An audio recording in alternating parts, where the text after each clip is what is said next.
नमस्कार। आज के इस विश्लेषण में हम एक ऐसी कहानी पर बात करने वाले हैं जो सच में रोंगटे खड़े कर देती है। एक ऐसे लड़के की कहानी जिसे भयंकर सूखे और गरीबी की वजह से अपना घर छोड़ना पड़ा, लेकिन आगे चलकर उसी ने एक विशाल एफएमसीजी एम्पायर खड़ा कर दिया। जी हाँ, हम बात कर रहे हैं चंदूभाई विरानी की। आइए देखते हैं कि आखिर इस असाधारण सफलता के पीछे वो कौन से सटीक बिजनेस मंत्र थे जिन्होंने सब कुछ बदल कर रख दिया। तो चलिए सीधे मुद्दे पर आते हैं। सोचने वाली बात है कि 1970 के दशक के गुजरात में जहां चारों तरफ गरीबी थी, एक विनाशकारी सूखा पड़ा हुआ था, वहां से निकलकर इतनी बड़ी आधुनिक संपत्ति की नींव आखिर कैसे रखी गई? सच बताऊं तो इस एक सवाल का जवाब किसी भी बिजनेस स्कूल की केस स्टडी से कहीं ज्यादा रोमांचकारी है। शुरुआत होती है इस कहानी के पहले अध्याय से, जो है सूखे से पलायन और उनका शुरुआती संघर्ष। अगर हम विरानी परिवार के मूल गांव धुंडोरा जी की बात करें तो वहां सिर्फ बुनियादी जीवन जीना ही अपने आप में एक बहुत बड़ा संघर्ष था। जरा कल्पना कीजिए, एक ऐसा दौर जहां फसलें लगातार 2 बार बर्बाद हो गईं, गांव में बिजली तक नहीं थी और परिवार के पास एक मामूली साइकिल भी नहीं थी। और अगर आज की बात करें, आज वही परिवार पेप्सिको जैसी दिग्गज मल्टीनेशनल कंपनियों को कड़ी टक्कर दे रहा है और फॉर्च्यून इंडिया की अरबपतियों की लिस्ट में अपनी जगह बना चुका है ना कमाल की बात? अब ये जो 20,000 रुपए का आंकड़ा है, ये असल में वो रकम थी जो चंदू भाई के पिता पोपट भाई ने अपनी बची खुची सूखी जमीन बेचने के बाद अपने बेटों के हाथ में रखी थी। उन्होंने साफ कह दिया था कि अब इस गांव में तुम्हारे लिए कुछ नहीं बचा है, जाओ और अपने लिए कोई नया रास्ता तलाशो। बस यही वो पल था जब सब कुछ पीछे छूट गया। और यहीं से शुरू होता है दूसरा पड़ाव, सिनेमा कैंटीन का वो कठोर संघर्ष। अब जब वो राजकोट पहुंचे तो शुरुआत बिल्कुल भी आसान नहीं थी। उन्हें एक नकली खाद व्यापारी ने बुरी तरह धोखा दिया और उनका सारा पैसा डूब गया। हालात इतने खराब हो गए कि 10वीं पास चंदू भाई अपना 50 रुपए का किराया तक नहीं दे पा रहे थे। सिर्फ 90 रुपए की महीने की पगार पर जिंदा रहने के लिए उन्होंने क्या कुछ नहीं किया। सिनेमा हॉल में खाना परोसा, फिल्मों के पोस्टर चिपकाए और यहाँ तक कि रात रात भर जाकर फटी हुई सीटों की मरम्मत भी की। और सबसे बड़ी बात, उन्होंने कभी इन एक्स्ट्रा कामों के लिए एक पैसा भी ज्यादा नहीं मांगा। यहीं से निकल कर आता है उनका पहला मंत्र कि काम एक पवित्र कर्तव्य है। और दिलचस्प बात यह है कि उनके इस पागलपन की हद तक वाले समर्पण को उनके बॉस ने देख लिया था। इसी जी तोड़ मेहनत का नतीजा था कि 1976 में उन्हें सिर्फ एक कर्मचारी के पद से हटाकर सीधे उसी कैंटीन का कॉन्ट्रैक्ट दे दिया गया, वो भी 1,000 रुपए महीने पर। आइए अब तीसरे हिस्से की तरफ बढ़ते हैं, जहां से एक बिल्कुल नए अवसर की, एक तरह से वेफर्स की शुरुआत हुई। अब कैंटीन तो मिल गई, लेकिन वहां एक बड़ी अजीब सी समस्या आ खड़ी हुई। फिल्म के इंटरवल के उन 5 मिनटों में ग्राहकों की भारी भीड़ टूट पड़ती थी। लोग मसाला सैंडविच खूब मांगते थे, लेकिन वो बहुत जल्दी खराब हो जाते थे। दूसरी तरफ आलू के वेफर्स की शेल्फ लाइफ तो लंबी थी, लेकिन 3 अलग-अलग सप्लायर्स अच्छी क्वालिटी देने में पूरी तरह फेल हो गए। और मजे की बात देखिए, सप्लाई चेन की इसी नाकामी ने उनके लिए बाजार का सबसे बड़ा दरवाजा खोल दिया। अब यहाँ कोई और होता तो शायद शिकायत करता, लेकिन चंदू भाई ने अपने अगले 2 मंत्र अपनाए। पहला, चिंता मत करो, समाधान खोजो। और दूसरा, जो भी अवसर मिले उसे तुरंत पकड़ लो।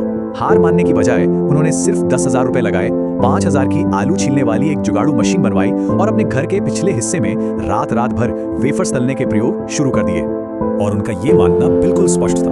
वो कहते थे कि बहुत ज्यादा पढ़े लिखे लोग अक्सर हर चीज पर बस सोचते ही रह जाते हैं। जहां बड़े बड़े MBA किए हुए लोग बैठकर सिर्फ जोखिम का विश्लेषण करते रहते हैं, वहीं एक सच्चा उद्यमी बुनियादी मॉडल समझ आते ही सीधे मैदान में कूद पड़ता है। मतलब ज्यादा सोचने से बेहतर है काम शुरू करना। और यहीं से कहानी प्रवेश करती है अपने चौथे चरण में, बालाजी ब्रांड का वो ऐतिहासिक विस्तार।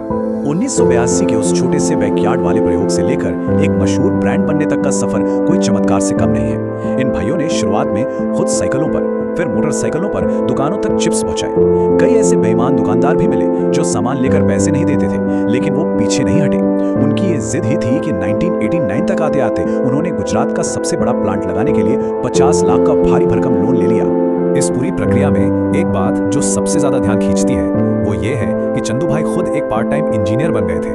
बाहर से इंजीनियरों को बुलाकर 50,000 रुपए के महंगे होटल बिल चुकाने से बचने के लिए उन्होंने प्लांट की मशीनरी को खुद ही ठीक करना सीख लिया। इससे हुआ ये कि उन्हें अपनी ही फैक्ट्री के हर छोटे बड़े काम की इतनी गहरी समझ हो गई जो शायद ही किसी और को रही हो। चलिए अब इस विश्लेषण के 5वें और सबसे अहम हिस्से को देखते हैं, बिक्री से ऊपर सेवा का सिद्धांत। ये सच में बड़ा अनोखा है कि कैसे हमारे सांस्कृतिक मूल्य एक कॉर्पोरेट कंपनी को चला सकते हैं। रामायण की तरह टीम वर्क और भगवान कृष्ण के प्रति मीरा जैसी भक्ति ही उनका मूल आधार है। इसी वजह से उन्होंने कभी भी मल्टीनेशनल कंपनियों को अपनी 10% से ज्यादा हिस्सेदारी बेचने से साफ इनकार कर दिया। उनका सीधा सा उसूल था कि उनके वफादार ग्राहकों को कभी भी गैर जरूरी कीमत वृद्धि का सामना न करना पड़े। और यही उनका 5वां और सबसे बड़ा जीवन सबक है। आपको जानकर हैरानी होगी कि उनकी डिक्शनरी में सेल यानी बिक्री नाम का कोई शब्द ही नहीं है। उनका मानना है कि ग्राहक पर अपना प्रोडक्ट जबरदस्ती थोपना बिल्कुल गलत है। इसके बजाय अगर आप बेहतरीन क्वालिटी देंगे तो ग्राहक खुद ब खुद आपके पास खींचा चला आएगा। इसे कहते हैं सच्ची सेवा से डिमांड पैदा करना। और अब हम पहुंच गए हैं छठे भाग पर, एक अरबों डॉलर के एम्पायर की अभूतपूर्व सफलता। आज के इस दौर में जहां हर कोई बस बाहर से फंडिंग उठाने के पीछे भाग रहा है, इस परिवार प्रथम और सेवा भाव वाले विजन ने जो मुकाम हासिल किया है वो सच में चौंकाने वाला है। और सबसे खास बात यह है कि उनकी ये सफलता सिर्फ उनकी नहीं है बल्कि गहराई से बटी हुई है। आज उनका ये बिजनेस 2000 से ज्यादा सप्लायर्स को सपोर्ट करता है, जिनमें से 80% तो सीधे हमारे किसान हैं। साथ ही 7000 कर्मचारियों को बिना किसी स्ट्रेसफुल सेल्स टारगेट के काम करने की आजादी भी मिली हुई है। अगर हम आज के मार्केट की स्थिति पर नजर डालें तो तस्वीर बिल्कुल साफ है। राष्ट्रीय स्तर पर वो तीसरे नंबर पर आते हैं, लेकिन अगर पश्चिमी भारत की बात करें तो वहां उनका ऐसा एक तरफा दबदबा है कि लेज जैसी ग्लोबल कंपनियों के अधिकारी भी उनकी जबरदस्त कार्यकुशलता को समझने और उसका अध्ययन करने के लिए उनके पास आए।